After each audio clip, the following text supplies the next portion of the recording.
রহমান রহিম আল্লাহ তাআলার নামে।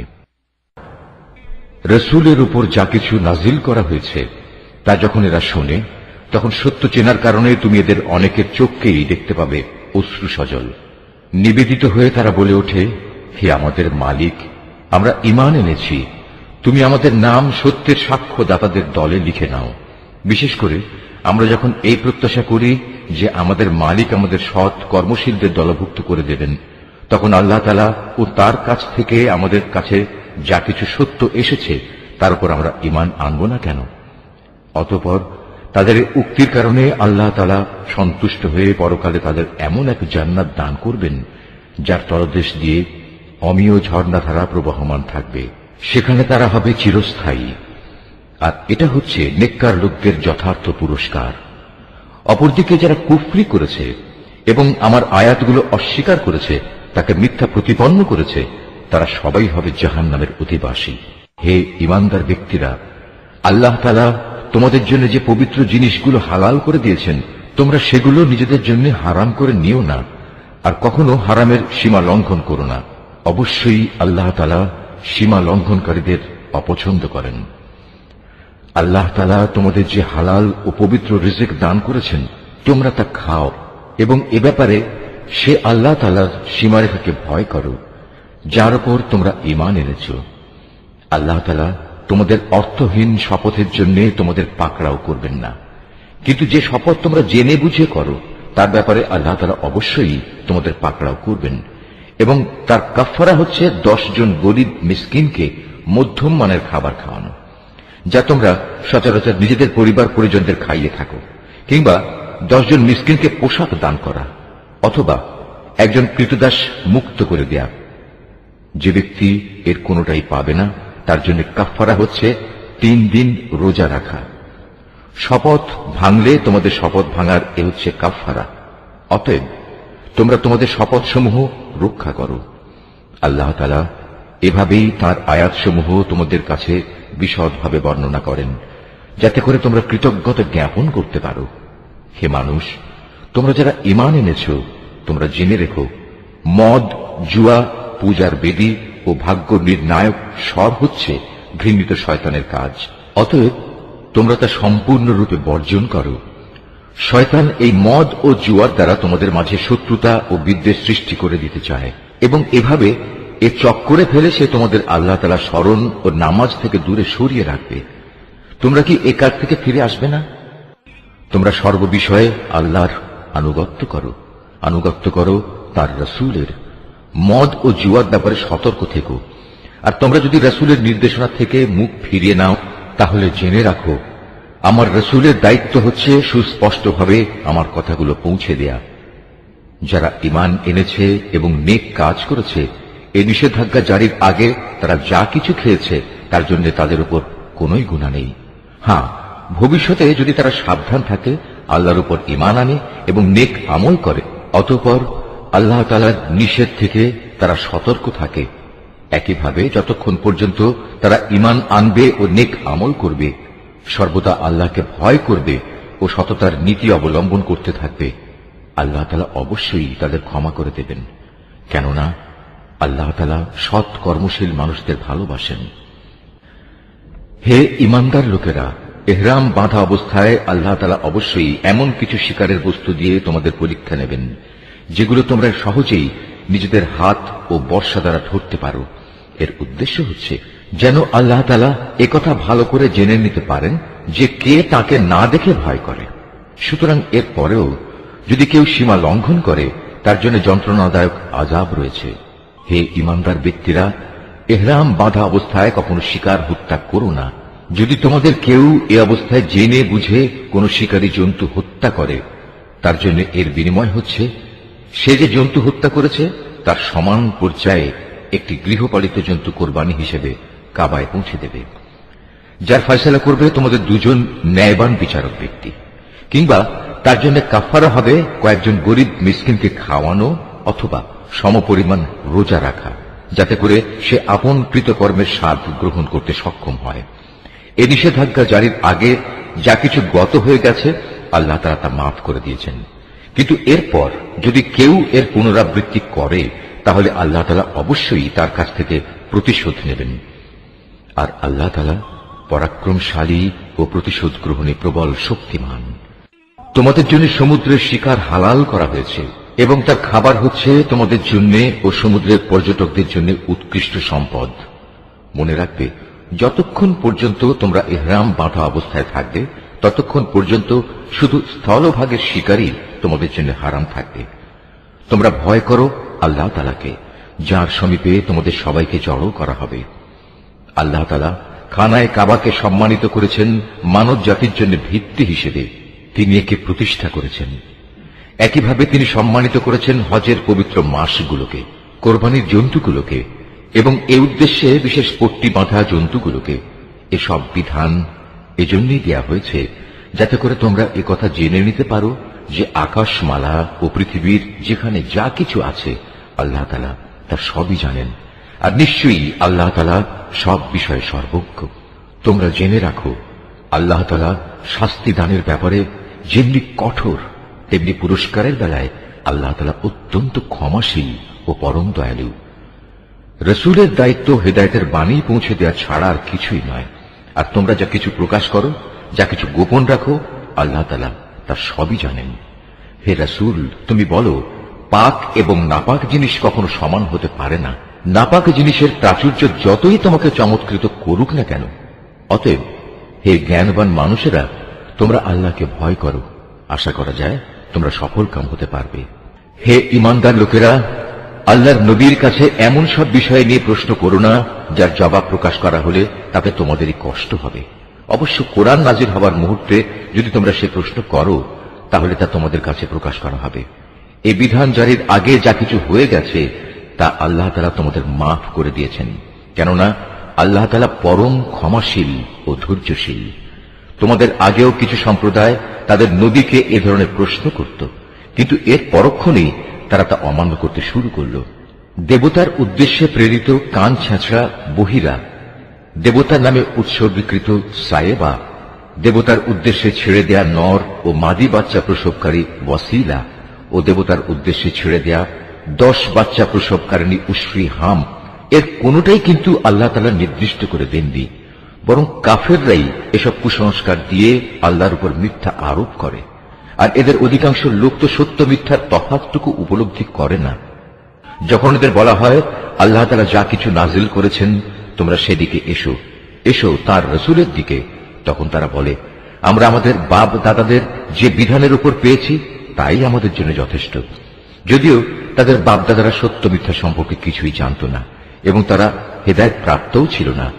হে ঈমানদার লোকেরা, তোমাদের নিজেদের দায়িত্ব তোমাদের নিজেদের ওপর। অন্য কোনো ব্যক্তি যদি গোমরাহ হয়ে গিয়ে থাকে তাহলে সে পথভ্রষ্ট ব্যক্তি তোমাদের কোনো ক্ষতি সাধন করতে পারবে না, যতক্ষণ পর্যন্ত তোমরা নিজেরা সঠিক পথের উপর চলতে থাকবে। তোমাদের সবাইকে আল্লাহর দিকেই ফিরে যেতে হবে।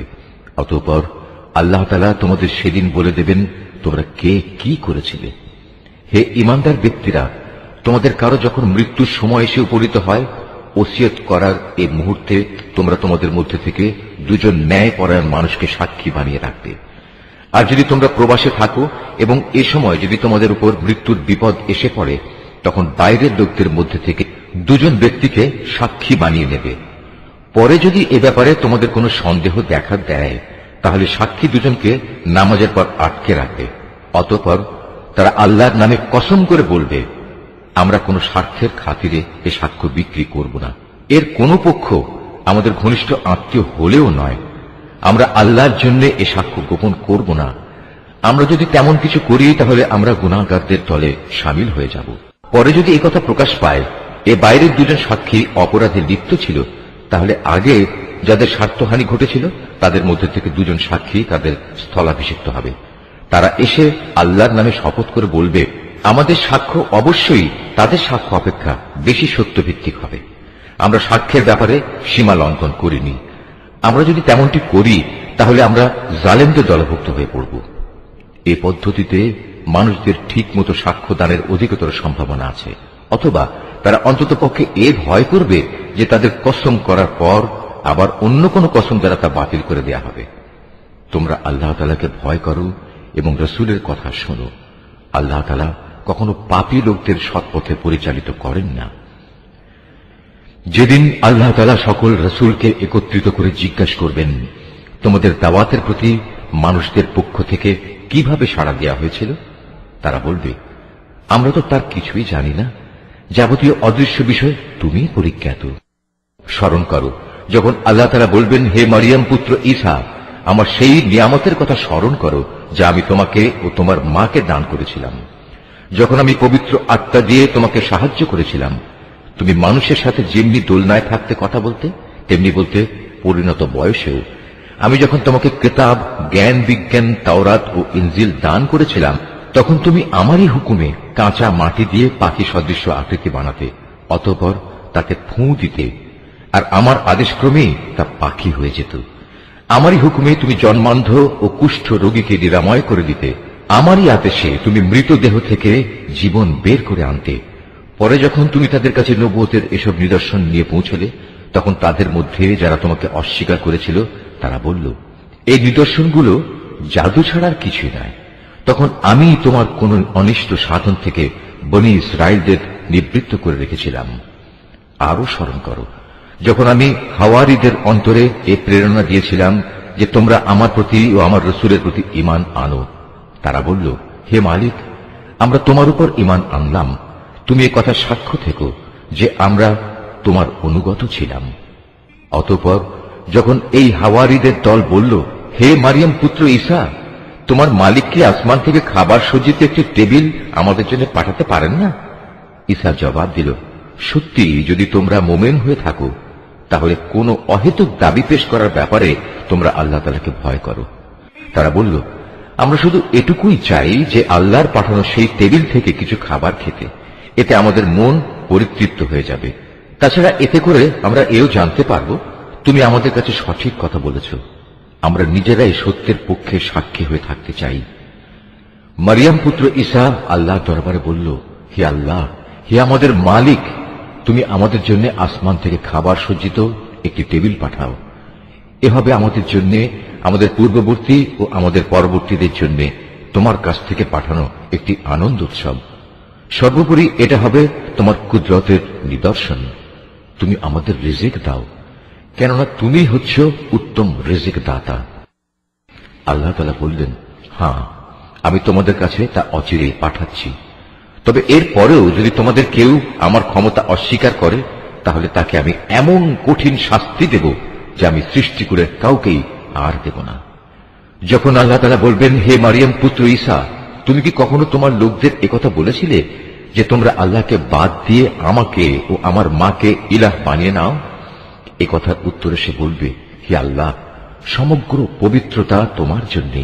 এমন কোনো কথা আমার পক্ষে শোভা পেত না যে কথা বলার আমার কোনো অধিকারই ছিল না। যদি আমি তাদের এমন কোনো কথা বলতামই, তাহলে তুমি তো অবশ্যই তা জানতে। নিশ্চয়ই তুমি তা জানো আমার মনে যা কিছু আছে, কিন্তু আমি তো জানি না তোমার মনে কি আছে। যাবতীয় গোপন বিষয় অবশ্যই তুমি সম্যক জ্ঞাত আছো। তুমি আমাকে যা কিছু বলতে হুকুম করেছ, আমি তো তাদের তাছাড়া অন্য কিছুই বলিনি। আর সে কথা ছিল, তোমরা শুধু আল্লাহ তাআলার ইবাদত করো, যিনি আমার মালিক, তোমাদেরও মালিক। আমি যতদিন তাদের মধ্যে ছিলাম, ততদিন তো আমি নিজেই তাদের কার্যকলাপের সাক্ষী ছিলাম, কিন্তু যখন তুমি আমাকে তুলে নিলে, তখন তুমিই ছিলে তাদের উপর একক নেকাহবান। যাবতীয় ক্রিয়াকর্মের তুমিই ছিলে একক খবরদার। আজ তাদের অপরাধের জন্য তুমি যদি তাদের শাস্তি দাও, দিতে পারো, কারণ তারা তো তোমারই বান্দা। আর তুমি যদি তাদের ক্ষমা করে দাও, তাও তোমার মর্জি। তুমিই হচ্ছ বিপুল ক্ষমতাশালী, প্রজ্ঞাময়। আল্লাহ তাআলা বলবেন, হ্যাঁ, এ হচ্ছে সেদিন যেদিন সত্যাশ্রয়ী ব্যক্তিরা তাদের সততার জন্য প্রচুর কল্যাণ লাভ করবে। আর সে কল্যাণ হচ্ছে তাদের জন্য এমন সুরম্য জান্নাতের ব্যবস্থা করে রাখা হয়েছে, যার তলদেশ দিয়ে অমীয় ঝর্ণাধারা প্রবাহিত থাকবে। সেখানে তারা চিরদিন থাকবে। আল্লাহ তাআলা তাদের উপর সন্তুষ্ট থাকবেন এবং তারাও আল্লাহর উপর সন্তুষ্ট থাকবে। বস্তুত এ হচ্ছে এক মহা সাফল্য। আকাশমালা ও জমিন এবং এর মধ্যবর্তী সমগ্র সৃষ্টি লোকের বাদশাহিত আল্লাহর জন্যই, এবং তিনি সবকিছুর উপর শক্তিমান।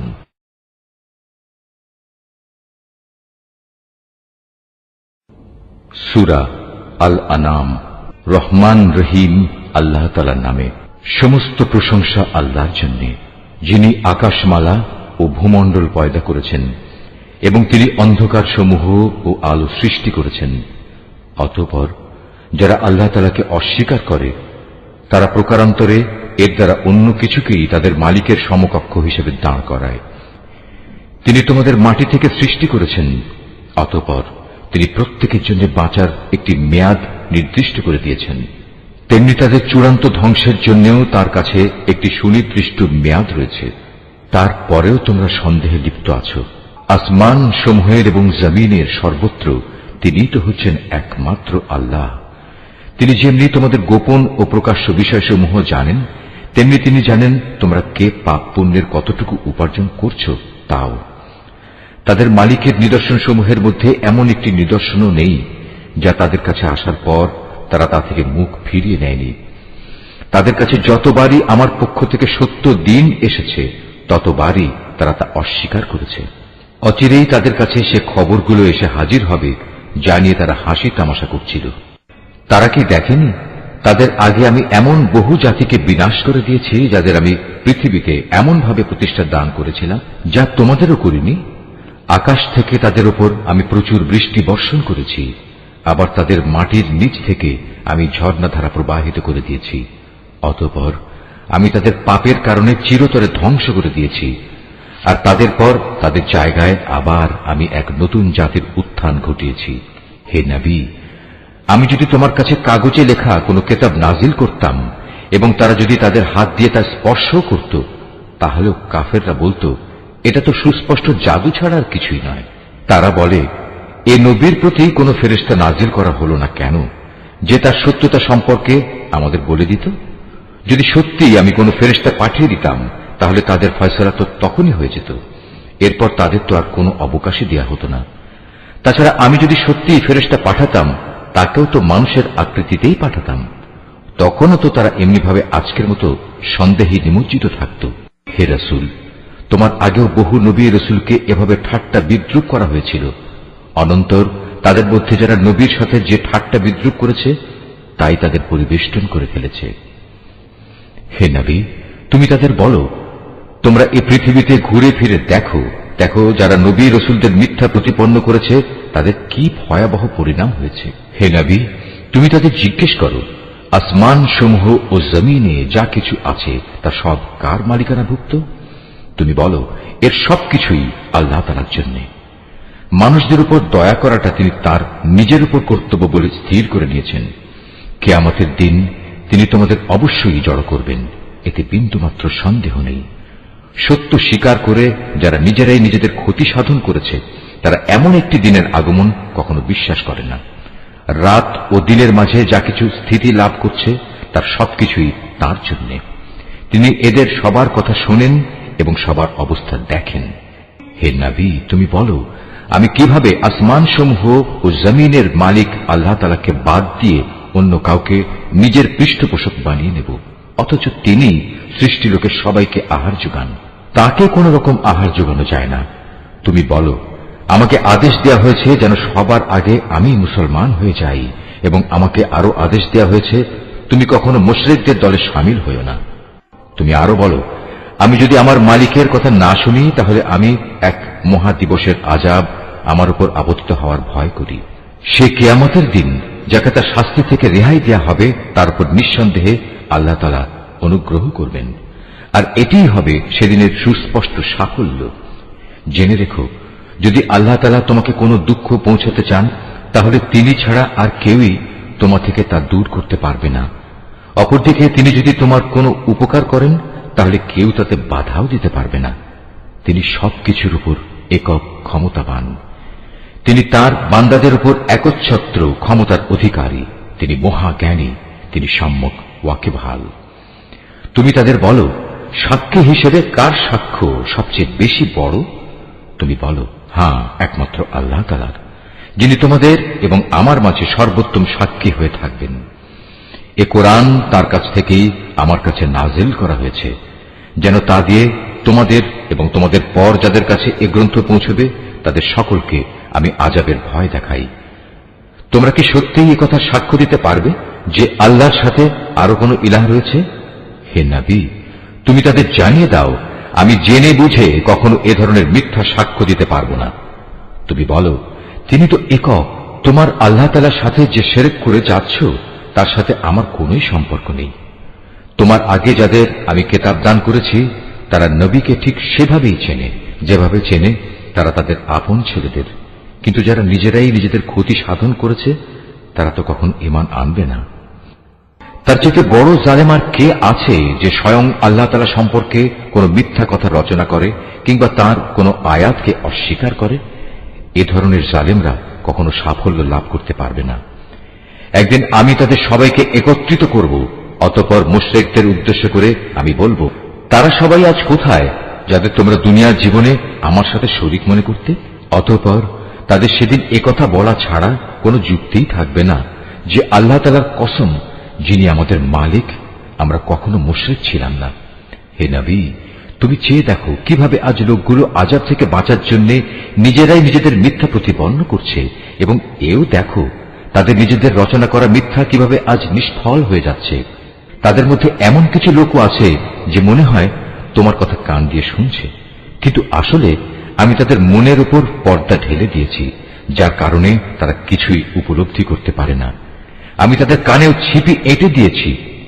মূলত তারা যদি আল্লাহর সব নিদর্শন দেখেও নেয় তবু তারা তার প্রতি ঈমান আনবে না। এমনকি তারা যখন তোমার সামনে আসবে তখন তোমার সাথে বিতর্কে লিপ্ত হবে। কোরআনের আয়াত সম্পর্কে কাফেররা বলবে, এ তো পূর্ণ দিনের গল্প কথা ছাড়া আর কিছুই নয়। তারা যেমন নিজেদের তা শোনা থেকে বিরত রাখে, তেমনি অন্যদেরও তা থেকে দূরে রাখে। মূলত এ আচরণে তারা নিজেদেরই ধ্বংস সাধন করছে, অথচ তারা কোনো খবরই রাখে না। তুমি যদি সত্যিই তাদের দেখতে পেতে, যখন এই হতভাগ্য ব্যক্তিদের জ্বলন্ত আগুনের পাশে এদের দাঁড় করানো হবে, তখন তারা চিৎকার করে বলবে, হায়, যদি আমাদের আবার দুনিয়ায় ফেরত পাঠানো হতো তাহলে আমরা আর কখনো আমাদের মালিকের আয়াতসমূহকে মিথ্যা প্রতিপন্ন করতাম না, এবং আমরা অবশ্যই ঈমানদার লোকদের দলে সামিল হয়ে যেতাম। এর আগে যা কিছু তারা গোপন করে আসছিল আজ তা তাদের সামনে উন্মুক্ত হয়ে গেল। আসলে যদি তাদের আবার দুনিয়ায় ফেরত পাঠানো হয় তবু তারা তাই করে বেড়াবে যা থেকে তাদের নিষেধ করা হয়েছিল। তারা আসলেই মিথ্যাবাদী। এই লোকগুলো আরো বলে, আমাদের পার্থিব জীবনই হচ্ছে একমাত্র জীবন, আমরা কখনোই পুনর্জীবিত হব না। হায়, তুমি যদি সত্যি সেই দৃশ্য দেখতে পেতে যখন তাদেরকে তাদের মালিকের সামনে দাঁড় করানো হবে এবং তিনি তাদের জিজ্ঞেস করবেন, আজ বলো, এ দিনটি কি সত্য নয়? তারা বলবে, হ্যাঁ, আমাদের মালিকের শপথ, এটা সত্য। তিনি বলবেন, তাহলে আজ সে কঠিন আযাব ভোগ করো যা তোমরা সবসময় অবিশ্বাস করতে। অবশ্যই তারা ভীষণভাবে ক্ষতিগ্রস্ত হয়ে পড়েছে যারা আল্লাহর সামনাসামনি হওয়াকে মিথ্যা বলেছে। আর একদিন যখন সত্যি সত্যি কিয়ামতের ঘণ্টা হঠাৎ করে তাদের সামনে এসে হাজির হবে তখন তারা বলবে, হায় আফসোস, দুনিয়ায় এই দিনটিকে আমরা কতই না অবহেলা করেছি। সেদিন তারা নিজেদের পাপের বোঝা নিজেদের পিঠেই বয়ে বেড়াবে। কত ভারী ও নিকৃষ্ট বোঝা হবে সেটি যা তারা সেদিন বয়ে বেড়াবে। আর এ বৈষয়িক জীবন, এ তো নিছক কিছু খেল তামাশা ছাড়া আর কিছুই নয়। মূলত পরকালের বাড়িঘরই তাদের জন্য উৎকৃষ্ট যারা আল্লাহ তাআলাকে ভয় করে। তোমরা কি মোটেই অনুধাবন করো না? হে রাসূল, আমি জানি এই লোকগুলো যেসব অহেতুক কথাবার্তা বলে তা তোমাকে কত পীড়া দেয়, কিন্তু তুমি কি জানো এরা এসব বলে শুধু তোমাকে মিথ্যা সাব্যস্ত করছে না, বরং এই জালেমরা এর মাধ্যমে আল্লাহ তাআলার আয়াতকেই অস্বীকার করছে। তোমার আগেও এভাবে বহু নবী রাসূলকে মিথ্যাবাদী সাব্যস্ত করা হয়েছিল, কিন্তু তাদের মিথ্যাবাদী সাব্যস্ত করা ও নানা রকম নির্যাতন চালাবার পরেও তারা কঠোর ধৈর্য ধারণ করেছে। শেষ পর্যন্ত তাদের কাছে আমার পক্ষ থেকে সাহায্য এসে হাজির হয়েছে। আল্লাহর কথা রদবদলকারী কেউ নেই। তদুপরি নবীদের এসব সংবাদ তো তোমার কাছে আগেই এসে পৌঁছেছে। তারপরেও যদি তাদের এ উপেক্ষা তোমার কাছে কষ্টকর মনে হয় তাহলে তোমার সাধ্য থাকলে তুমি পালানোর জন্য ভূগর্ভে কোনো সুড়ঙ্গ কিংবা আসমানের সিঁড়ি তালাশ করো, সেখানে চলে যাও এবং সেখান থেকে তাদের জন্য কোনো কিছু একটা নিদর্শন নিয়ে এসো। আসলে আল্লাহ তাআলা যদি চাইতেন তাদের সবাইকে হেদায়েতের উপর জড়ো করে দিতে পারতেন। তুমি কখনো জেনে বুঝে মূর্খ লোকদের দলে সামিল হইও না যারা এ কথাগুলো যথাযথভাবে শোনে, তারা অবশ্যই আল্লাহর ডাকে সাড়া দেয়। যারা মরে গেছে, আল্লাহ তাআলা এদের সবাইকেও কবর থেকে উঠিয়ে জড়ো করে নেবেন। অতঃপর মহাবিচারের জন্য তারা সবাই তার সামনে প্রত্যাবর্তিত হবে। এরা বলে, নবীর উপর তার মালিকের পক্ষ থেকে আমাদের কথা মতো কোনো নিদর্শন নাজিল করা হয়নি কেন? হে রাসূল, তুমি তাদের বলো, অবশ্যই আল্লাহ তাআলা সব ধরনের নিদর্শন পাঠানোর ক্ষমতা রাখেন, কিন্তু সত্য কথা হচ্ছে এদের অধিকাংশ লোকই কিছু জানে না। জমিনের বুকে বিচরণশীল যে কোনো জন্তু কিংবা বাতাসের বুকে নিজ ডানা দুটি দিয়ে উড়ে চলা যে কোনো পাখি তোমরা দেখো না কেন? এগুলো সবই তোমাদের মতো আল্লাহ তাআলার সৃষ্টি। আমি আমার গ্রন্থে তথ্য সংযোজনে কোনো কিছুই বাকি রাখিনি। অতঃপর এদের সবাইকে একদিন তাদের মালিকের কাছে ফিরে যেতে হবে। যারা আমার আয়াতকে মিথ্যা সাব্যস্ত করে, তারা হেদায়েতের ব্যাপারে বধির ও মূক, তারা অন্ধকারে পড়ে আছে। আল্লাহ তাআলা যাকে চান তাকে গোমরাহ করে দেন, আবার যাকে চান তাকে সঠিক পথের উপর স্থাপন করে দেন। তুমি বলো, তোমরা কি ভেবে দেখেছ যখন তোমাদের উপর আল্লাহর পক্ষ থেকে বড় ধরনের কোনো আযাব আসবে কিংবা হঠাৎ করে কিয়ামত এসে হাজির হবে, তখন তোমরা কি আল্লাহ তাআলা ছাড়া আর কাউকে ডাকবে? জবাব দাও, যদি তোমরা সত্যবাদী হও, বরং তোমরা সেদিন শুধু তাকেই ডাকবে। তোমরা যে জন্য তাকে ডাকবে তিনি চাইলে তা দূর করে দেবেন, এবং যাদের তোমরা আল্লাহ তাআলার সাথে অংশীদার বানাতে, তাদের সবাইকেই তখন তোমরা ভুলে যাবে। তোমার আগের জাতিসমূহের কাছেও আমি আমার রাসূল পাঠিয়েছিলাম, তাদেরও আমি দুঃখ, কষ্ট ও বিপর্যয়ের জালে আটকে রেখেছিলাম, যাতে করে তারা বিনয়ের সাথে নতি স্বীকার করে। কিন্তু সত্যি যখন তাদের কাফের দলের উপর আমার বিপর্যয় এসে আপতিত হল, তখনও তারা বিনীত হল না। অধিকন্তু তাদের অন্তর এতে আরো শক্ত হয়ে গেল, এবং তারা যা করে যাচ্ছিল শয়তান তাদের কাছে তা আকর্ষণীয় করে তুলে ধরল। অতঃপর তারা সেসব কিছুই ভুলে গেল যা তাদের বারবার স্মরণ করানো হয়েছিল। তারপরেও আমি তাদের উপর সচ্ছলতার সব কয়টি দুয়ারই খুলে দিলাম। শেষ পর্যন্ত যখন তারা তাতে মত্ত হয়ে গেল যা তাদের দেওয়া হয়েছিল, তখন আমি তাদের হঠাৎ পাকড়াও করে নিলাম। ফলে তারা নিরাশ হয়ে পড়ল। এভাবেই যারা আল্লাহ তাআলার ব্যাপারে জুলুম করেছে তাদের মূলচ্ছেদ করে দেয়া হয়েছে। আর সকল প্রশংসা আল্লাহ তাআলার জন্যই, যিনি সৃষ্টিকুলের মালিক।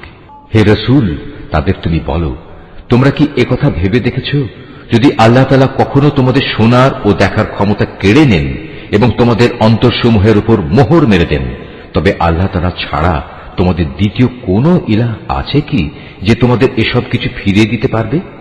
লক্ষ্য করো কিভাবে আমার আয়াতসমূহ আমি খুলে খুলে বর্ণনা করছি। আশ্চর্যের বিষয়, এ সত্ত্বেও তারা মুখ ফিরিয়ে নিচ্ছে।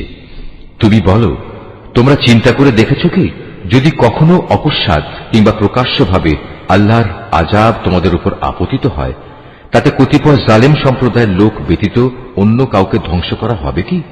আমি তো রসুলদের জান্নাতের সুসংবাদবাহী ও জাহান্নামের সতর্ককারী ছাড়া অন্য কোনো হিসাবে পাঠাই না। তারপর যে ব্যক্তি রসুলদের উপর ঈমান আনবে এবং এভাবে নিজেকে সংশোধন করে নেবে, এমন লোকদের পরকালে কোনো ভয় নেই এবং তাদের সেদিন কোন রকম চিন্তিত হতে হবে না। অপরদিকে যারা আমার আয়াতসমূহকে মিথ্যা প্রতিপন্ন করবে, তাদের এই নাফরমানির কারণে আমার আযাব সেদিন তাদের ঘিরে ধরবে। হে মুহাম্মদ, তুমি বলো, আমি তো তোমাদের একথা বলি না যে আমার কাছে আল্লাহ তাআলার বিপুল ধনভাণ্ডার রয়েছে, না একথা বলি আমি গায়েবের কোনো খবর রাখি, আর একথাও বলি না যে আমি একজন ফেরেশতা।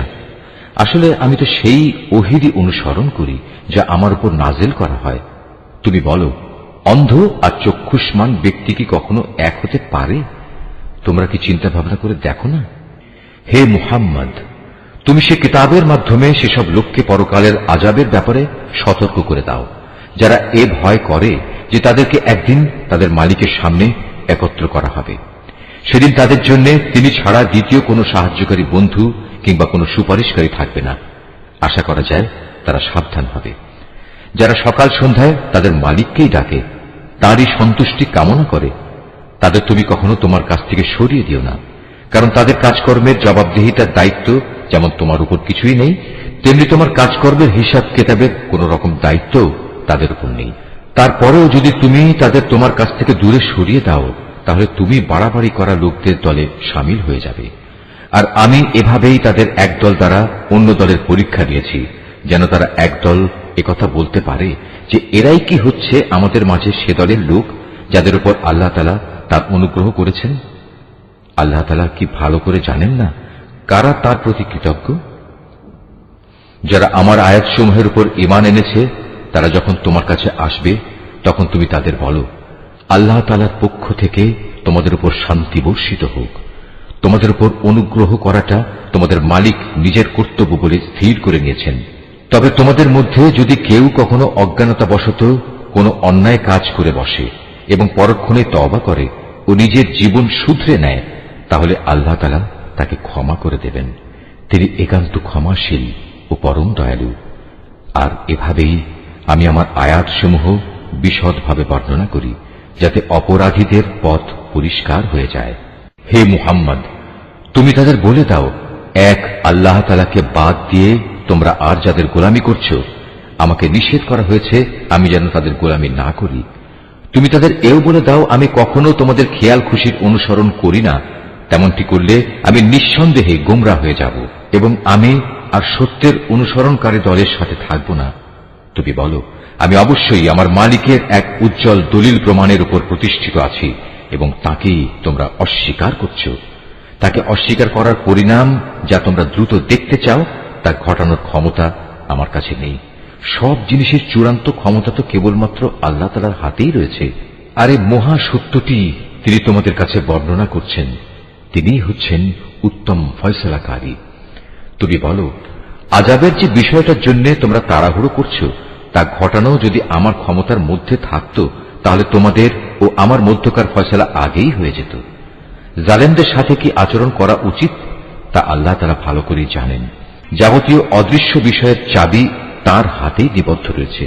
সেই অদৃশ্য খবর তো তিনি ছাড়া আর কারোরই জানা নেই। জলে স্থলে যেখানে যা কিছু আছে তা শুধু তিনিই জানেন। এই সৃষ্টিরাজির মধ্যে একটি পাতা কোথাও ঝরে না যার খবর তিনি জানেন না। মাটির অন্ধকারে একটি শস্যকণাও নেই, নেই কোনো তাজা সবুজ কিংবা ক্ষয়িষ্ণু শুকনো কিছু যার পূর্ণাঙ্গ বিবরণ একটি সুস্পষ্ট গ্রন্থে মজুদ নেই। তিনি মহান আল্লাহ, যিনি রাতের বেলা তোমাকে মৃত লোকের মতো করে ফেলেন, আবার দিনের বেলায় তোমরা যা কিছু জমিনের বুকে করে বেড়াও তাও তিনি পুঙ্খানুপুঙ্খ জানেন। পরিশেষে সেখানে তিনি তোমাদের মৃত সম অবস্থা থেকে আবার জীবনের অবস্থায় ফিরিয়ে আনেন, যাতে করে তোমাদের নির্দিষ্ট সময়কাল এভাবে পূর্ণতা প্রাপ্ত হতে পারে। আর এ মেয়াদ পূর্ণ করার পর তোমাদের সবার প্রত্যাবর্তন একদিন তাঁর দিকেই সংঘটিত হবে। অতঃপর তিনি তোমাদের পুঙ্খানুপুঙ্খ বলে দেবেন তোমরা কি কাজ করছিলে। আল্লাহ তাআলা নিজ বান্দাদের যাবতীয় বিষয়ের উপর পূর্ণ মাত্রায় কর্তৃত্বশীল। এজন্যই তিনি তোমাদের উপর পাহারাদার ফেরেশতা নিযুক্ত করেন। অবশেষে তোমাদের কারো যখন মৃত্যু এসে হাজির হয় তখন প্রেরিত ফেরেশতারা এসে তার জীবনের সমাপ্তি ঘটিয়ে দেয়। দায়িত্ব পালনে এরা কখনো কোনো ভুল করে না। অতঃপর তাদের সবাইকে বিচারের জন্য তাদের আসল মালিকের সামনে ফিরিয়ে নেওয়া হবে। হুঁশিয়ার থেকো, কারণ যাবতীয় ক্ষমতা ও কর্তৃত্ব কিন্তু একা তাঁর এবং তড়িৎ হিসাব গ্রহণে তিনি অত্যন্ত তৎপর। তুমি তাদের বলো, যখন তোমরা স্থলভূমে ও সমুদ্রের অন্ধকারের বিপদে পড়ো, যখন তোমরা কাতর কণ্ঠে এবং নীরবে তাকে ডাকতে থাকো, তখন কে তোমাদের সেসব থেকে উদ্ধার করে? কাকে তোমরা তখন বলো, হে মালিক, আমাদের যদি তুমি বাঁচিয়ে দাও তাহলে আমরা তোমার কৃতজ্ঞ বান্দাদের দলে শামিল হয়ে যাব। তুমি বলে দাও, হ্যাঁ, আল্লাহ তাআলাই তখন তোমাদের সে অবস্থা থেকে এবং যাবতীয় বিপদ আপদ থেকে বাঁচিয়ে দেন। তারপরেও তোমরা তার সাথে অন্যদের শরীক করো। তুমি আরো বলো, আল্লাহ তাআলা তোমাদের উপর থেকে অথবা তোমাদের পায়ের নিচ থেকে আযাব পাঠাতে সক্ষম, অথবা তিনি তোমাদের দল উপদলে বিভক্ত করে এক দলকে আরেক দলের শাস্তির স্বাদ গ্রহণ করাতেও সম্পূর্ণরূপে সক্ষম। লক্ষ্য করো কিভাবে আমি আমার আয়াতসমূহ তাদের কাছে বর্ণনা করি, যাতে করে তারা সত্য অনুধাবন করতে পারে। তোমার জাতির লোকেরা তা অস্বীকার করেছে, অথচ তাই একমাত্র সত্য। তুমি তাদের এটুকুই বলে দাও, আমি তোমাদের উপর কর্মবিধায়ক নই। প্রতিটি বার্তার জন্য একটি সুনির্দিষ্ট দিনক্ষণ মজুদ রয়েছে এবং তোমরা অচিরেই তা জানতে পারবে। তুমি যখন এমন সব লোককে দেখতে পাও যারা আমার আয়াতসমূহ নিয়ে হাসি বিদ্রুপ করছে, তাহলে তুমি তাদের কাছ থেকে সরে এসো, যতক্ষণ না তারা অন্য কিছু বলতে শুরু করে। যদি কখনো শয়তান তোমাকে ভুলিয়ে ওখানে বসিয়ে রাখে, তাহলে মনে পড়ার পর জালিম সম্প্রদায়ের সাথে আর বসে থেকো না। তাদের এসব কার্যকলাপের ব্যাপারে আল্লাহ তাআলাকে যারা ভয় করে তাদের উপর হিসাবের কোনো দায় দায়িত্ব নেই। তবে উপদেশ তো দিয়েই যেতে হবে। হতে পারে তারা আল্লাহ তাআলাকে ভয় করবে। সেসব লোকের সঙ্গ তুমি বর্জন করো যারা তাদের দিনকে নিছক খেল তামাশায় পরিণত করে রেখেছে এবং এ পার্থিব জীবন যাদের প্রতারণার জালে আটকে রেখেছে। তুমি এ কোরআন দিয়ে তাদের আমার কথা স্মরণ করাতে থাকো, যাতে করে কেউ নিজের পার্থিব কর্মকাণ্ডের ফলে নিজেই ধ্বংস হয়ে যেতে না পারে। মহাবিচারের দিন তার জন্য আল্লাহ তাআলা ছাড়া অন্য সাহায্যকারী বন্ধু এবং সুপারিশকারী থাকবে না। সে যদি নিজের সবকিছু দিয়েও দেয়, তবু তার কাছ থেকে সেদিন তা গ্রহণ করা হবে না। এরাই হচ্ছে সে হতভাগ্য মানুষ যাদের নিজেদের অর্জিত গুনাহের কারণে তাদের ধ্বংস করে দেয়া হবে। আল্লাহ তাআলাকে অস্বীকার করার কারণে তাদের জন্য আরো থাকবে ফুটন্ত পানি ও মর্মন্তুদ শাস্তি। তুমি তাদের বলো, আমরা কি আল্লাহ তাআলাকে বাদ দিয়ে এমন কাউকে ডাকব যে না আমাদের কোনো উপকার করতে পারে না আমাদের কোনো অপকার করতে পারে? আল্লাহ তাআলা যেখানে আমাদের চলার জন্য সঠিক পথ বাতলে দিয়েছেন, সেখানে তাকে বাদ দিয়ে আমরা কি আবার উল্টো পথে ফিরে যাব? ঠিক সে ব্যক্তিটির মতো যাকে শয়তানরা জমিনের বুকে পথভ্রষ্ট করে দাঁড়ে দাঁড়ে ঠোকর খাওয়াচ্ছে, অথচ তার সঙ্গী সাথীরা তাকে ডাকবে, তুমি আমাদের কাছে এসো, আমাদের কাছে মজুদ আল্লাহ তাআলার সহজ সরল পথের দিকে। তুমি বলে দাও, সত্যিকার অর্থে হেদায়েত তো তাই যা আল্লাহর পক্ষ থেকে আসে, এবং আমাদের এ আদেশ দেয়া হয়েছে যেন আমরা সৃষ্টিকুলের মালিকের সামনে আনুগত্যের মাথা নত করি, আমরা যেন নামাজ প্রতিষ্ঠা করি এবং আল্লাহ তাআলাকে ভয় করি, কেননা তিনিই হচ্ছেন এমন সত্তা যার সামনে একদিন তোমাদের সমবেত করা হবে। তিনি যথাবিধি আসমান সমূহ ও জমিন সৃষ্টি করেছেন। যেদিন আবার তিনি বলবেন সব কিছু বিলীন হয়ে যাও, তখন সাথে সাথেই তা বিলীন হয়ে যাবে। তার কথাই হচ্ছে চূড়ান্ত সত্য। যেদিন সিংহায় ফু দেয়া হবে, সেদিন যাবতীয় কর্তৃত্ব ও বাদশাহী হবে একান্তই তাঁর। তিনি দৃশ্য অদৃশ্য সবকিছু সম্পর্কেই সম্যক অবগত রয়েছেন। তিনি প্রজ্ঞাময়, তিনি সম্যক অবগত। স্মরণ করো যখন ইব্রাহিম তার পিতা আজরকে বলল, তুমি কি মূর্তিগুলোকে মাবুদ বানিয়ে নিয়েছ? আমি তো দেখতে পাচ্ছি তুমি ও তোমার সম্প্রদায়ের লোকেরা স্পষ্ট গুমরাহিতে নিমজ্জিত রয়েছ। এভাবে আমি ইব্রাহিমকে আকাশসমূহ ও জমিনের যাবতীয় পরিচালন ব্যবস্থা দেখাতে চেয়েছিলাম, যেন সে নিশ্চিত বিশ্বাসীদের দলে সামিল হয়ে যেতে পারে। যখন তার উপর আঁধার ছেয়ে রাত এলো, তখন সে একটি তারকা দেখতে পেল। তারকাটি দেখেই সে বলে উঠল, এ বুঝি আমার মালিক। কিন্তু কিছুক্ষণ পরেই যখন তারকাটি ডুবে গেল, তখন সে কিছুটা দ্বিধাগ্রস্ত হয়ে বলল, যা ডুবে যায় তাকে তো আমি আমার মালিক বলে পছন্দ করতে পারি না। এবার যখন সে আকাশে একটি ঝলমলে চাঁদ দেখল, তখন বলল, হ্যাঁ, এই মনে হয় আমার মালিক। অতঃপর এক পর্যায়ে যখন তাও ডুবে গেল, তখন সে বলল, আমার রব যদি আমাকে সঠিক পথের দিশা না দেখান, তাহলে অবশ্যই আমি গোমরা লোকদের দলে সামিল হয়ে যাব। এরপর দিনের বেলায় সে যখন দেখল একটি আলোকোজ্জ্বল সূর্য, এবং দেখেই বলতে লাগলো, মনে হচ্ছে এ আমার মালিক, কারণ এ যাবৎ যা দেখেছি এটা তার সবগুলোর বড়।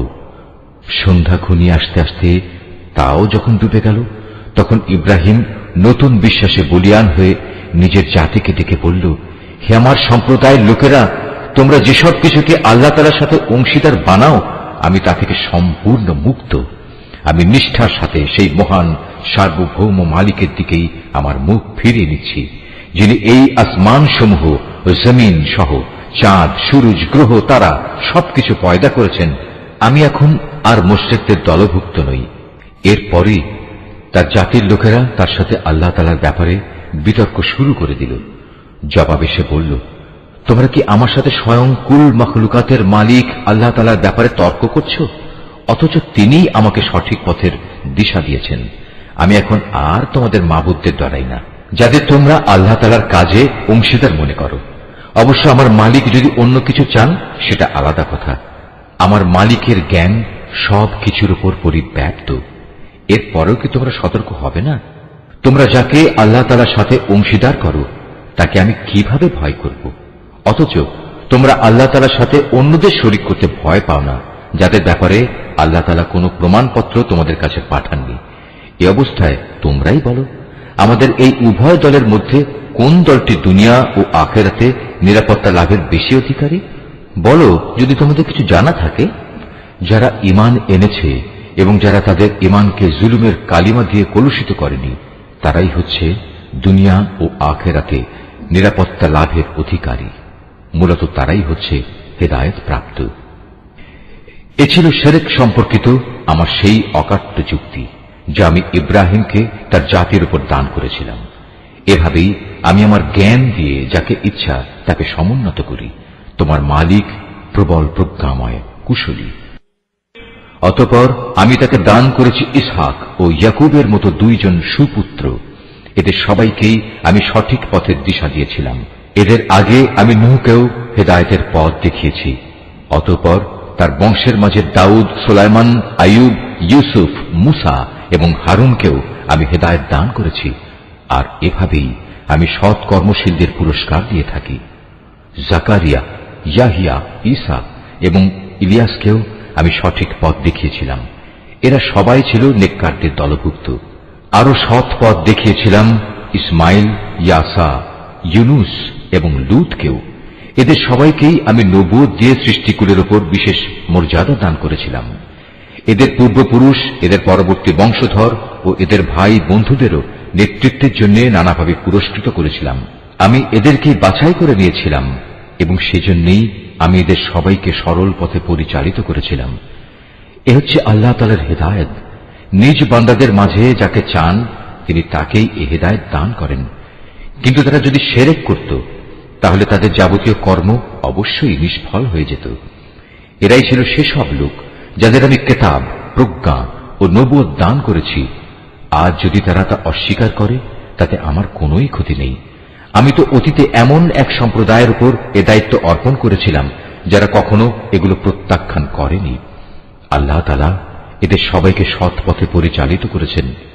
অতএব হে মুহাম্মদ, তুমি এদের পথেরই অনুসরণ করো এবং বলো, এজন্য আমি তোমাদের কাছ থেকে কোনো পারিশ্রমিক চাই না। আসলে এ হচ্ছে দুনিয়ার মানুষের জন্য একটি স্মরণিকা মাত্র। তারা আল্লাহ তাআলাকে তার যথাযোগ্য মর্যাদা দান করেনি। বিশেষ করে যখন তারা বলল আল্লাহ তাআলা কোনো মানুষের উপর কোনো বস্তু গ্রন্থই নাজিল করেননি, তুমি তাদের জিজ্ঞেস করো, যদি তাই হয় তাহলে মুসার আনিত কিতাব, যা মানুষের জন্য ছিল এক আলোকবর্তিকা ও পথনির্দেশ, যা তোমরা কাগজের পাতায় লিখে রাখতে, যার কিছু অংশ তোমরা মানুষের সামনে প্রকাশ করতে এবং অধিকাংশই গোপন করে রাখতে। সর্বোপরি সে কিতাব দ্বারা তোমাদের এমন সব জ্ঞান শিক্ষা দেয়া হতো যার কিছুই তোমরা জানতে না এবং তোমাদের পূর্বপুরুষেরাও জানত না। তা কে নাজিল করেছেন? তুমি বলো, আল্লাহ তাআলাই তা নাজিল করেছেন। হে নবী, তুমি তাদের এ নিরর্থক আলোচনায় মত্ত থাকতে দাও। এটি এক বরকতপূর্ণ গ্রন্থ যা আমি তোমার কাছে পাঠিয়েছি। এটি আগের কিতাবের পুরোপুরি সত্যায়ন করে এবং যাতে এ কিতাব দিয়ে তুমি মক্কা ও তার পার্শ্ববর্তী জনপদসমূহের মানুষকে সাবধান করবে। যারা আখিরাতের উপর ঈমান আনে তারা এই কিতাবের উপর ঈমান আনে, আর তারা তাদের নামাজসমূহেরও হেফাজত করে। সে ব্যক্তি চাইতে বড় জালেম আর কে আছে যে আল্লাহ তাআলা সম্পর্কে নানাবিধ মিথ্যা কথা রচনা করে বেড়ায়, অথবা বলে আমার উপর ওহী নাজিল হয়েছে, যদিও তার প্রতি কিছুই নাজিল করা হয়নি। তার চাইতে বড় জালেম কে যে বলে আমি অচিরেই আল্লাহর নাজিল করা গ্রন্থের মতো কিছু নাজিল করে দেখাবো। যদি জালেমদের মৃত্যু যন্ত্রণা উপস্থিত হবার সময় তাদের অবস্থাটা তুমি দেখতে পেতে, যখন মৃত্যুর ফেরেশতারা তাদের দিকে হাত বাড়িয়ে দিয়ে বলবে, তোমাদের প্রাণবায়ু বের করে দাও। তোমরা আল্লাহ তাআলা সম্পর্কে যেসব অন্যায় কথা বলতে এবং আল্লাহর আয়াতের ব্যাপারে যে ক্ষমাহীন ঔদ্ধত্য প্রকাশ করতে, তার জন্য আজ অত্যন্ত অবমাননাকর এক আযাব তোমাদের দেয়া হবে। আজ তোমরা আমার সামনে একাকী নিঃসঙ্গ অবস্থায় এলে, যেমনি নিঃসঙ্গ অবস্থায় আমি তোমাদের প্রথমবার তৈরি করেছিলাম। অতঃপর তোমাদের আমি যা কিছু বিষয় সম্পদ দান করেছিলাম তার সবটুকুই তোমরা পেছনে ফেলে একান্ত খালি হাতে এখানে এসেছ। কই তোমাদের সাথে তোমাদের সুপারিশকারী ব্যক্তিরা, যাদের তোমরা মনে করতে তোমাদের কাজকর্মের ব্যাপারে তারাও অংশীদার? তাদের তো আজ তোমাদের সাথে দেখতে পাচ্ছি না। বস্তুত তাদের এবং তোমাদের মধ্যেকার সেই মিথ্যা সম্পর্ক আজ ছিন্ন ভিন্ন হয়ে গেছে, এবং তাদের ব্যাপারে তোমরা যা ধারণ করতে তাও আজ নিষ্ফল প্রমাণিত হয়ে গেছে। অবশ্যই আল্লাহ তাআলা শস্য বীজ ও আঁটিগুলো অঙ্কুরিত করেন। তিনি নির্জীব কিছু থেকে জীবন্ত কিছু বের করে আনেন, আবার তিনি জীবন্ত কিছু থেকে প্রাণহীন কোনো কিছু নির্গত করেন। এই সৃষ্টি কৌশলের মালিক হচ্ছেন আল্লাহ তাআলা। এরপরেও তোমরা কোথায় কোথায় ঠোকর খাচ্ছ বলো? রাতের আধার ভেদ করে তিনি উষার উন্মেষ ঘটান। তিনি রাতকে তোমাদের বিশ্রামের জন্য নির্দিষ্ট করে দিয়েছেন, এবং তোমাদের হিসাব কিতাবের জন্য তিনি পয়দা করেছেন চাঁদ ও সূরজকে। এ সব কিছুই হচ্ছে মহাপরাক্রমশালী ও জ্ঞানী আল্লাহ তাআলার নির্ধারণ করা বিষয়। তিনি তোমাদের জন্য অসংখ্য তারকা বানিয়ে রেখেছেন, যেন তোমরা জলে স্থলের আধারে পথের দিশা পেতে পারো। যে সম্প্রদায়ের লোকেরা নিজেদের পরিণাম সম্পর্কে জানে, তাদের জন্য আমি আমার নিদর্শনসমূহ খুলে খুলে বর্ণনা করেছি। তিনি তোমাদের মাত্র একটি ব্যক্তি সত্তা থেকে পয়দা করেছেন, অতঃপর তিনি বানিয়ে দিলেন তোমাদের থাকার জায়গা ও মাল সামানা রাখার জায়গা। জ্ঞানী লোকদের জন্য আমি আমার নিদর্শনগুলো এভাবেই বিস্তারিতভাবে বর্ণনা করে থাকি। তিনি আসমান থেকে পানির ধারা নাজিল করেন, অতঃপর সে পানি দিয়ে আমি সব রকমের উদ্ভিদ ও গাছপালা জন্মানোর ব্যবস্থা করি। তা থেকে সবুজ শ্যামল পাতা উদ্গত করি। পরে তা থেকে পরস্পর জড়ানো ঘন শস্য দানাও সৃষ্টি করি, এবং ফলের ভারে নুয়ে পড়া খেজুরের গোছা বের করে আনি। আঙুরের উদ্যানমালা, জলপাই ও আনার পয়দা করি। এগুলো একে অন্যের সদৃশ্য হয়, আবার একটার সাথে আরেকটার গড় মিলও থাকে। গাছ যখন সুশোভিত হয় তখন একসময় তা ফলবান হয়, আবার যখন ফলগুলো পাকতে শুরু করে তখন তোমরা এই সৃষ্টি নৈপুণ্য দেখো। অবশ্যই এতে ঈমানদার লোকদের জন্য বহু নিদর্শন রয়েছে। তারা জিনকে আল্লাহর সাথে শরীক মনে করে, অথচ আল্লাহ তাআলাই জিনদের পয়দা করেছেন। অজ্ঞতার বশবর্তী হয়ে তারা আল্লাহ তাআলার উপর পুত্র কন্যা ধারণের অপবাদও আনায়ন করে, অথচ আল্লাহ তাআলা মহামান্বিত। এরা যা বলে তিনি তার চাইতে অনেক মহান ও পবিত্র। তিনি আসমান সমূহ ও জমিনের একক উদ্ভাবক। এদের তুমি বলো, তার সন্তান হবে কিভাবে? তার তো জীবন সঙ্গিনী নেই। সবকিছু তো তিনিই পয়দা করেছেন, এবং সবকিছু সম্পর্কে তিনি পুরোপুরি ওয়াকিবহাল রয়েছেন। এ হচ্ছেন আল্লাহ তাআলা, তোমাদের মালিক। তিনি ছাড়া আর কোনো মাবুদ নেই। সবকিছুর একক স্রষ্টা তিনি। সুতরাং তোমরা তাঁরই ইবাদত করো। সবকিছুর উপর তিনি চূড়ান্ত তত্ত্বাবধায়ক বটে। কোন সাধারণ দৃষ্টি তাকে দেখতে পায় না, অথচ তিনি সবকিছুই দেখতে পান। তিনি সূক্ষ্মদর্শী, তিনি সবকিছু সম্পর্কে খোঁজ খবর রাখেন। তোমাদের কাছে তোমাদের মালিকের পক্ষ থেকে এই সূক্ষ্ম দৃষ্টি সম্পন্ন জ্ঞানের নিদর্শন এসেছে। অতঃপর যদি কোনো ব্যক্তি এসব নিদর্শন দেখতে পায়, তাহলে সে তা দেখবে তার নিজের কল্যাণের জন্যই। আবার যদি কেউ তা না দেখে অন্ধ হয়ে থাকে, তাহলে তার দায়িত্ব তার উপর বর্তাবে। তুমি বলো, আমি তোমাদের উপর তত্ত্বাবধায়ক নই? আমি এভাবেই আমার আয়াতগুলো তোমাদের কাছে বিধৃত করি, যাতে করে কাফেররা একথা বলতে পারে তুমি এসব কথা ভালো করেই পড়ে এসেছ, এবং যারা জ্ঞানী তাদের জন্য যেন আমি আমার আয়াতসমূহ সুস্পষ্ট করে দিতে পারি। হে মুহাম্মদ, তুমি শুধু তারই অনুসরণ করো যা তোমার মালিকের কাছ থেকে তোমার কাছে নাজিল করা হয়েছে। আল্লাহ তাআলা ছাড়া অন্য কোনো মাবুদ নেই। এরপরেও যারা শিরকে লিপ্ত, তাদের তুমি পুরোপুরি এড়িয়ে চলো।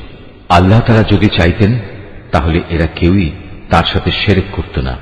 আর আসলে আমি তোমাকে তাদের উপর পাহারাদার নিযুক্ত করে পাঠাইনি। সত্যি কথা হচ্ছে, তুমি তো তাদের উপর কোনো অভিভাবক নাও। তারা আল্লাহ তাআলার বদলে যাদের ডাকে তাদের তোমরা কখনো গালিগালাজ করো না, নইলে অজ্ঞতার বশবর্তী হয়ে না জেনে আল্লাহ তাআলাকে তারা গালি দেবে। আমি প্রত্যেক জাতির কাছেই তাদের নিজেদের কার্যকলাপ সুশোভন করে রেখেছি। অতঃপর সবাইকেই তাদের মালিকের কাছে ফিরে যেতে হবে। অতঃপর তিনি তাদের বলে দেবেন তারা দুনিয়ার জীবনে কি করে এসেছে। এরা আল্লাহর নামে কঠিন শপথ করে বলে, যদি তাদের কাছে কোনো নিদর্শন আসে তাহলে অবশ্যই তারা তার উপর ঈমান আনবে। তুমি বলো, নিদর্শন পাঠানো সম্পূর্ণ তো আল্লাহ তাআলার নিজস্ব ব্যাপার। কে তোমাকে বুঝিয়ে দেবে যে নিদর্শন এলেও এরা কখনো ঈমান আনবে না? আমি অচিরেই তাদের অন্তঃকরণ ও দৃষ্টি শক্তিকে অন্যদিকে ফিরিয়ে দেব। যেমন তারা প্রথমবারেই এ কোরআনের উপর ঈমান আনেনি এবং আমি তাদের অবাধ্যতার আবর্তে ঘুরপাক খাওয়ার জন্য ছেড়ে দেব। নিশ্চয়ই আল্লাহ যা বলেছেন সত্য বলেছেন।